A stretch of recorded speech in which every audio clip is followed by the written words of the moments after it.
Welcome to the Lessons Learned for Vets podcast page. My name is Lori Norris, and I created this show for you. I want this show to serve as a source of advice and guidance as you navigate the military transition path. I want you to know that you're not alone with what you're going through, and I want you to know that there is only one right way to transition out of the military, and that is the way that you choose to do it. We're just here to help smooth the path ahead of you and advise you about any bumps in the road that you might come across. So if you enjoy this video, please give us a like, subscribe to our page, and I encourage you to go to your favorite podcast provider and listen to the full episode of this show. You can also visit our website at www.ll4forvets.com. I promise you will get some great information. Welcome to the first bonus question for the Lessons Learned for Vets podcast. Welcome to our YouTube channel. We hope that you are enjoying the show, and you can come back here at least a couple times a month to find the bonus questions. And this time I'm welcoming Tyler Burkholder, who is just wrapping up a U.S. Navy career and is getting ready to start a skill bridge program. And he came on the show for one of the transition Q&A sessions, and here is his bonus question of me. So, Lori, do you think it is possible for the leaders of America to actually care about the struggles that non-combat veterans have? And what do you think is necessary for this to actually happen? There are so many scenarios that affect service members, not just PTS, that can make it difficult to reintegrate into their civilian lives. So let me start by asking you a question. So do you feel that there is a stigma for those veterans who haven't served combat, that they're treated as less than? Absolutely. On a VSO level, on a mental health level, on a nonprofit level, if you don't have combat related injuries, there are a lot of barriers to success just getting access to certain resources. So yes, I absolutely think that there's a stigma between the two. And I know that there are some differences in terms of benefits that are available to combat versus non-combat veterans. But I'm just going to tell you, first and foremost, like whether you've served combat tours or not, you are no less of a veteran, you are no less of a military service member than anyone else. You have still sacrificed. I know you personally have been living apart from your family for an extended period of time. That's a huge sacrifice that you have made and your family has made. I know you spent a lot of your time in the Navy on submarines. You can't tell me that there's not a sacrifice to serving on a submarine. Correct? There are absolutely sacrifices. I mean, so you may be coming out of the Navy with physical issues that are caused by where you served, not necessarily because your Humvee ran over an IED in Afghanistan. And so it doesn't make it any less difficult or painful or hard to navigate than the person that has that. And I'm not trying to negate anyone's service.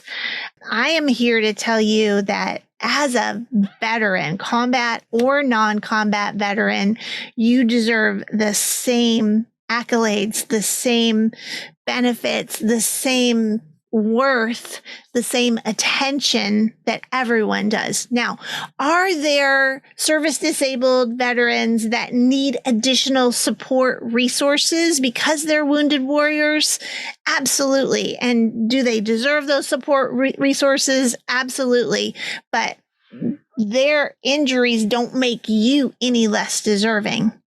And so when we think about kind of the level of value that your service, your worth is of no less value than anyone else's. It would be like saying, well, you're not as valuable because you're enlisted as, this person is because they're an officer. And that's, to me, there is no difference. Like, you have sacrificed, you have been committed to serving our country, and you deserve the exact same level of support. You just might need different support than someone who is a combat veteran. Like, I think Alfredo and I talked about this. Like, you can get PTS from all kinds of things. Like, I'll tell you a stupid story. I have PTS because when I was 6 years old, I had a babysitter that played the movie The Birds for me. Like, ask my family what happens when a flock of blackbirds flies over my head. As dumb as that sounds, like, it's really difficult for me to drive even in a car where nobody can get me under a flock of birds without having anxiety, right? And so is that a different level of anxiety than someone who has PTS from having a mortar go off near them in a combat zone? Absolutely. And I'm not trying to compare those two at all, but it doesn't mean that, like, my PTS is any, is like of less worth, of less importance than anyone's. Yeah. And so I think we need to just see our own value and not compare who we are to someone else.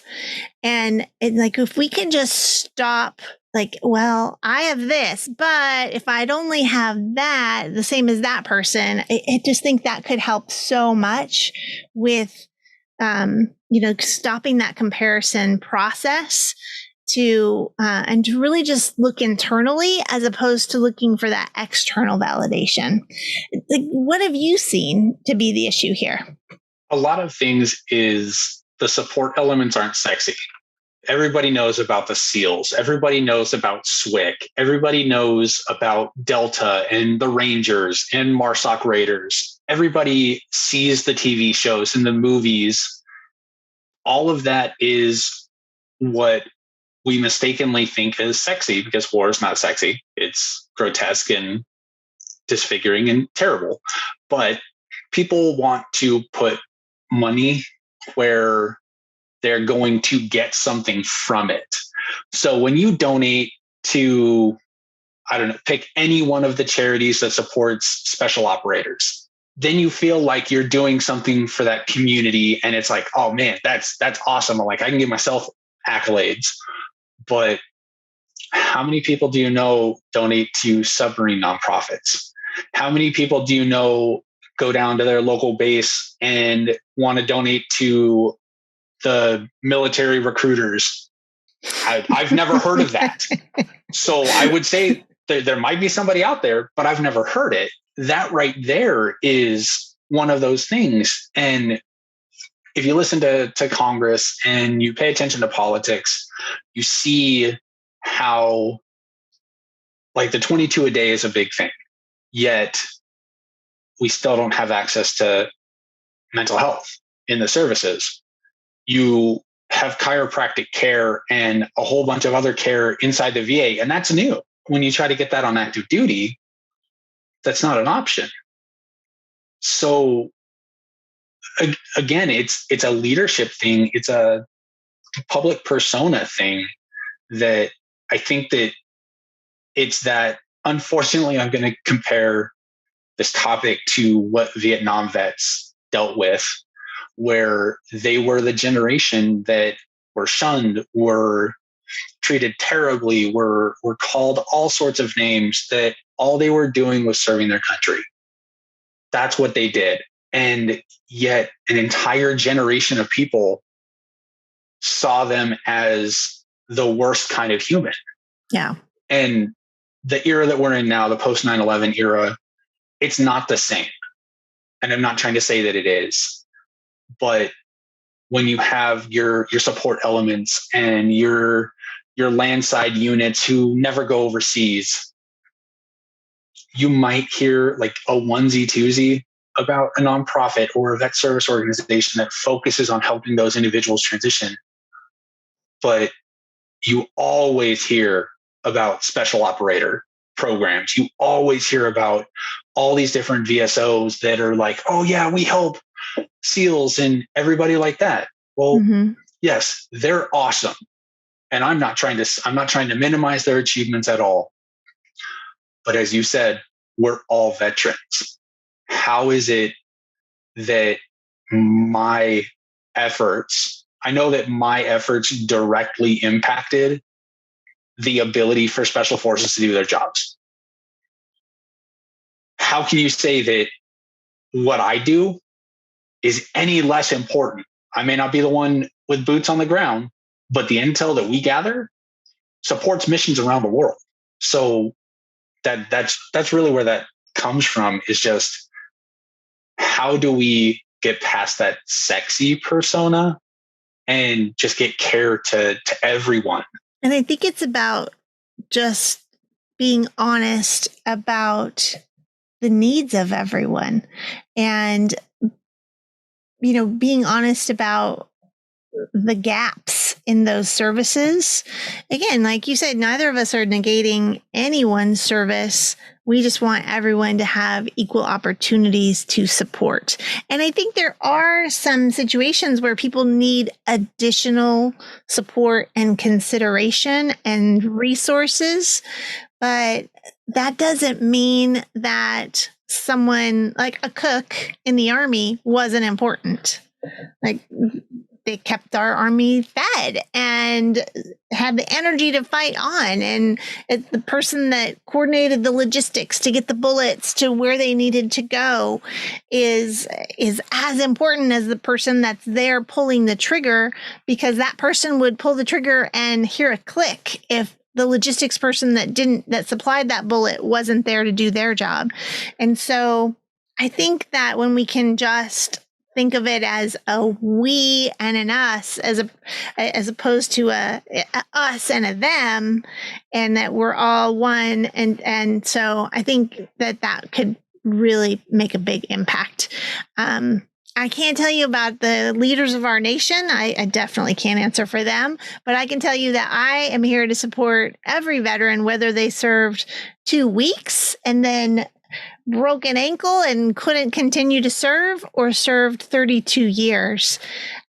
Everyone here at one point in time in their life signed that blank check, right? I will sacrifice my life, my freedom, my family, for my country.